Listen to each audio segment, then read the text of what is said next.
جب بڑا مشہور و معروف تاریخ کا واقعہ ہے، آپ لوگوں نے سن رکھا ہوگا، 10ویں مرتبہ سنا ہوگا، پڑھا بھی ہوگا. اور نادر شاہ درانی کا جو واقعہ بادشاہ تھا، افشاری بھی کہا جاتا ہے ایران کے اندر، جو مشہد مقدس میں جس کی قبر ہے. بادشاہ تھا جس نے بر صغیر پہ حملہ، ہندوستان پہ حملہ کیا تھا اور تخت طاؤس وغیرہ سب کچھ لے کے گیا. وہ مانتا نہیں تھا کسی بھی چیز کو، اہل بیت کو نہیں مانتا تھا. امام رضا علیہ السلام کے اس نے صرف روضے کو دیکھا تھا. جب دیکھا تو اس نے دیکھنے کے بعد کہا یہ کس کا روضہ ہے؟ تو لوگوں نے کہا کہ یہ آل محمد میں سے ہیں، ان کا نام علی ہے، ان کے والد کا نام موسیٰ ہے اور ان کا لقب الرضا ہے. کہا کہ صرف روضے کو دیکھ رہا ہوں تو ہیبت طاری ہو رہی ہے،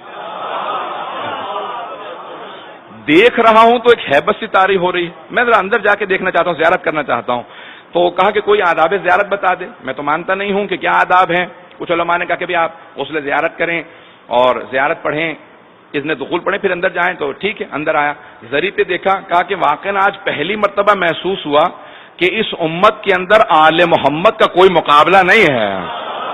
یہ آل محمد ہیں. لیکن اس نے زری پہ ہاتھ رکھنے کے بعد ایک جملہ کہا کہ اے علی بن موسیٰ رضا، کوئی امکان نہیں ہے کہ میں ہندوستان جیسے ملک کو فتح کر پاؤں، بہت بڑا ملک ہے، بہت بڑی طاقت ہے، لیکن اگر جیت گیا تو جو کچھ لاؤں گا آپ کی بارگاہ میں ہدیہ کر جاؤں گا. آج تک امام کے خزانے میں تخت طاؤس اور نہ جانے کیا کچھ جواہرات موجود ہیں، سب کے سب نادر شاہ نے امام کی بارگاہ کے اندر پیش کیے تھے. اس کے فوراً بعد وہ نجف اشرف گیا اور اس نے کہا کہ میں یہاں پہ زیارت کرنا چاہتا ہوں. سب لوگ سننا چاہ رہے ہیں؟ جب وہ نجف اشرف پہنچا تو اس نے فوراً سوال کیا، اپنے گھوڑے پہ سوار تھا، کہ میں گھوڑے پہ سوار جاؤں زیارت کے لیے یا میں گھوڑے سے اتر جاؤں؟ تو اب کچھ لوگ مولا کے چاہنے والے تھے، کچھ میں نے کچھ نہیں کہا ہے، تو کچھ چاہنے والے تھے. بہرحال انہوں نے کہا کہ نہیں آپ گھوڑے سے اتر جائیں، کچھ نے کہا کہ نہیں آپ گھوڑے پہ سوار جائیں. تو کہا کہ نہیں، اختلاف کیوں ہے آپ لوگوں میں؟ تو ایک نے کہا کہ بھی وہ بادشاہ تھے، وہ اپنے زمانے میں خلیفہ تھے، وہ انتقال کر گئے ہیں، شہید ہو گئے ہیں، اب آپ ابھی بھی بادشاہ ہیں تو گھوڑے پہ سوار جاؤ. اس نے کہا نہیں، اب جب اختلاف ہو گیا تو قرآن کھولو، جو قرآن کی فعال مجھے بتائے گی، تفاعل بالقرآن کر لیا جائے، قرآن سے سخارہ کر لیا جائے، جو قرآن کہے گا اسی پہ عمل کروں گا. تو ایک مرتبہ اس نے ایک عالم کو بہت مانتا تھا کہ ذرا وضو کر کے فوراً میرے لیے قرآن کھولے. انہوں نے قرآن کھولا تو آیت نکلی، فخلا نعلیک یا موسیٰ انک بوادی المقدس طویٰ، اے موسیٰ تم وادی مقدس میں آ گئے ہو، جوتے اتار دو، اپنے نالین اتار دو.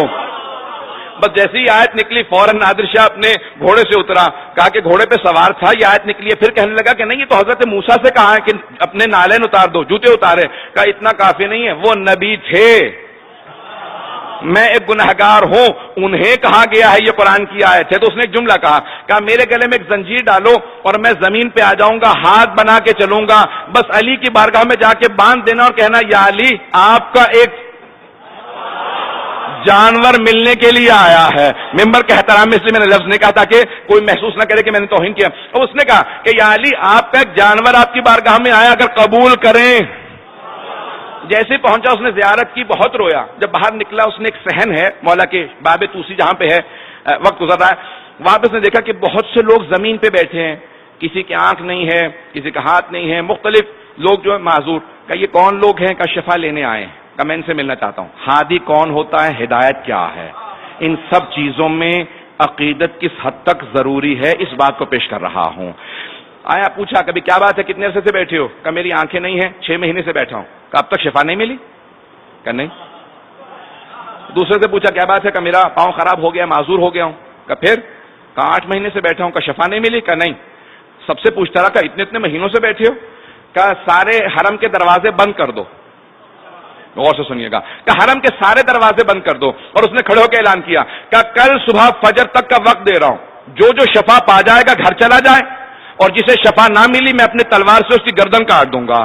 بس یہ اعلان کیا، سب چیخیں مار مار کے رونے لگے. کہ مولا آپ کے حرم میں آئے تھے، یہ بے انتہا سخت دل آدمی ہے، سب کو مار دے گا. صبح اٹھے اس نے کہا ایک ایک آدمی کو خود اپنی آنکھوں سے دیکھوں گا، کسے شفا ملی کسے نہیں ملی. جسے دیکھتا تھا شفا یاب تھا،